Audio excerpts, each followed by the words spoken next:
అనుదిన నిత్యజీవపు మాటలు. దేవుని నామానికి మహిమ కలుగునుగాక. దేవుని వాక్యాన్ని చదువుకుందాము. ధనాపేక్ష లేని వారై మీకు కలిగిన వాటితో తృప్తి పొంది ఉండుడి. నిన్ను ఏమాత్రమును విడువను, నిన్ను ఎన్నడను ఎడబాయను అని ఆయనే చెప్పాను కదా. హెబ్రీయులకు రాసిన పత్రిక 13వ అధ్యాయము 5వ వచనం. మన ప్రభువు మనలను ఎన్నడూ ఎడబాయడు, విడువడు.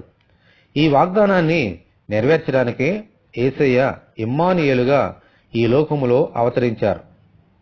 యేసయ్య మరణించి తిరిగి లేచిన తర్వాత పరలోకానికి వెళ్లి పరిశుద్ధాత్మను పంపించారు. హల్లెలూయా. ఈ పరిశుద్ధాత్మ మనలో, మనతో ఎల్లప్పుడూ ఉంటారు. దేవునికి స్తోత్రము. హల్లెలూయా.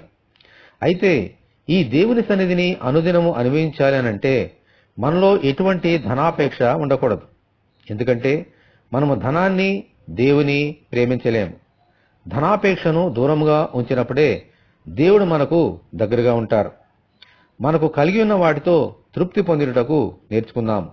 ప్రభువా, మాలో ఎటువంటి ధనాపేక్ష లేకుండా ఎల్లప్పుడూ మీ సన్నిధిని మేము అనుభవించినట్లు దయచేయమని మనమందరము దేవుని ప్రార్థన చేసుకుందాము. ప్రభువా, మీ కొందనాలు తండ్రి, మమ్మల్ని ఏమాత్రం విడువక ఎడబాయక శాశ్వతమైన ప్రేమతో ప్రేమించేవాడు.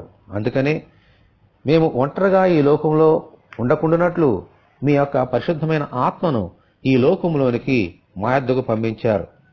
ఆయన మాతో ఉన్నారు, మాతో ఉంటారు నాయన.